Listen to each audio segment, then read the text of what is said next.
All right, hi, I'm Alex Bongermino, and once again we're continuing our trend of hard act to follow, but I'll do my best. I've been doing my research project over at Union College. We have a JetCat P80 SE turbine set up there, and I'm kind of getting that set up there for classes and demonstrations there, and kind of in exchange I'm going to be able to do my own private research project. So to kind of get started, we have aircraft. It's a huge industry.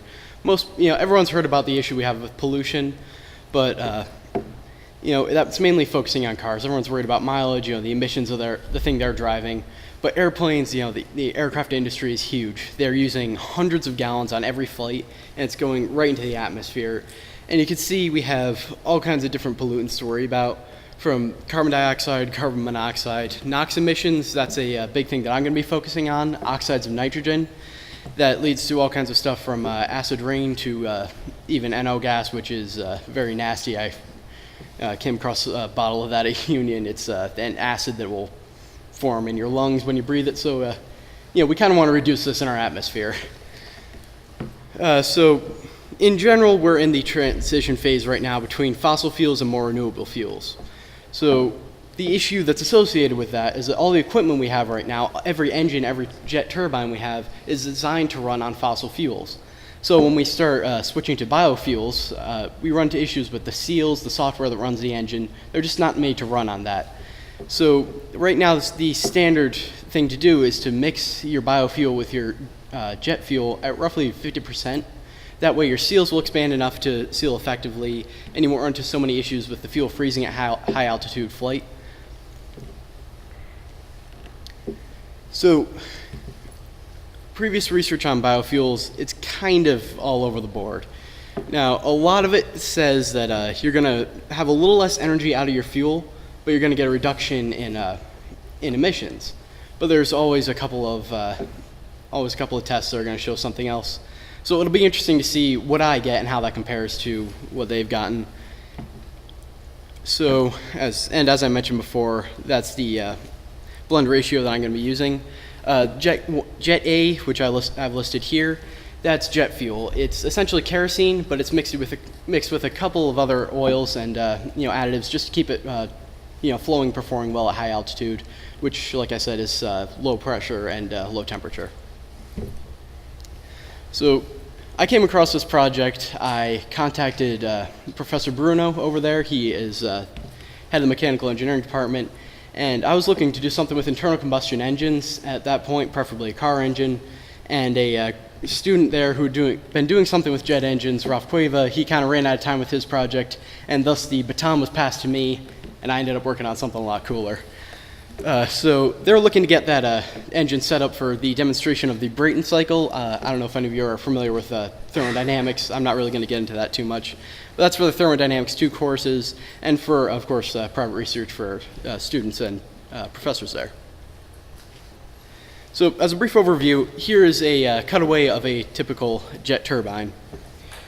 Right here at the opening, these are the fins that you'll see if you're looking at the front of an airplane. That's not where the combustion is occurring. That's not the turbine. Those are the fins. That's what essentially sucks in the air from them spinning. It's like a giant fan blade. And as the air moves along, it gets compressed as it moves along. You can see this piece right here. It gets smaller, so the air is compressed. It's moving very, very fast.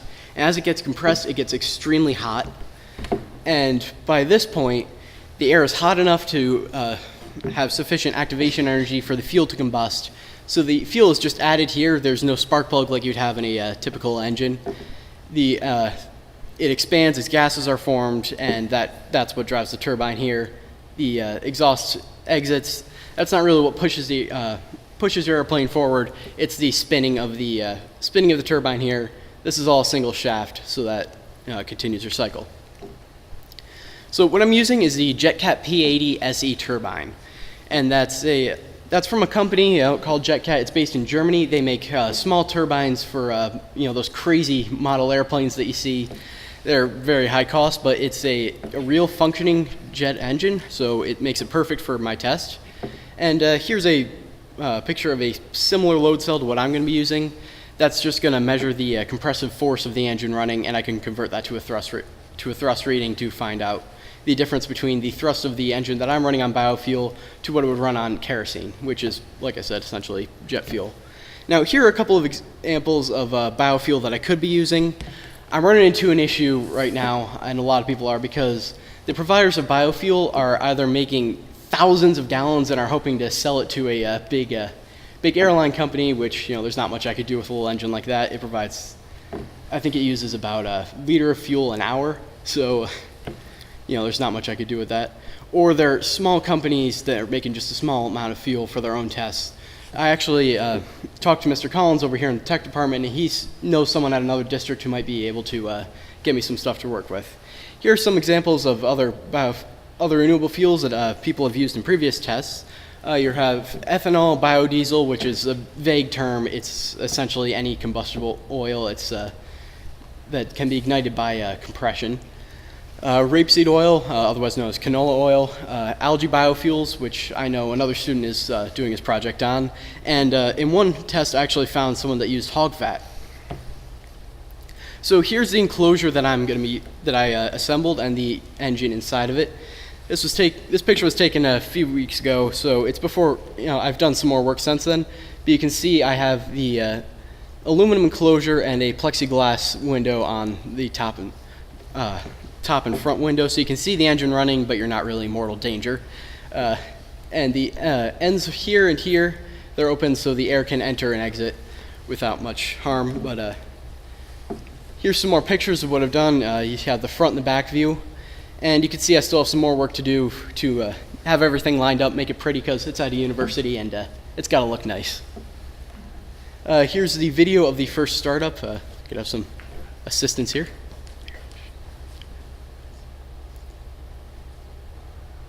Thank you very much.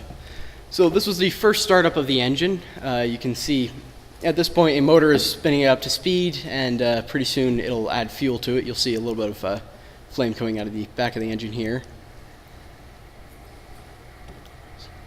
There it is. So this may not look like much is happening. It's just a shaky vertical video of my engine, but it really did tell me a lot. It shows me that the enclosure that I assembled, it's feasible. Our plexiglass here is not melting. It's not sucking stuff in and blowing it around. It did get the attention of everybody at Union College, which was a very fun aspect. But it shows us that it runs well as a baseline test on kerosene.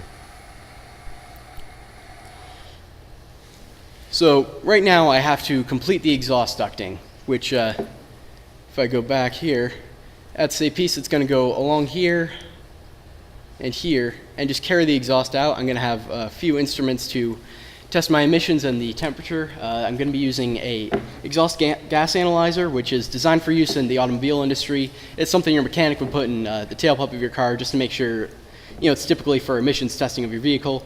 That's why I'm going to have to duct the exhaust. I'm going to have a couple of 90-degree bends in it and an increase in the size of the diameter to slow it down and reduce the temperature so I can use an instrument like that.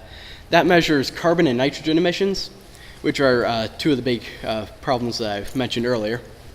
Now, I have to test the load cell mount. I showed you the picture of a load cell earlier, and since I took the pictures, I've actually completed the mount and attached the load cell.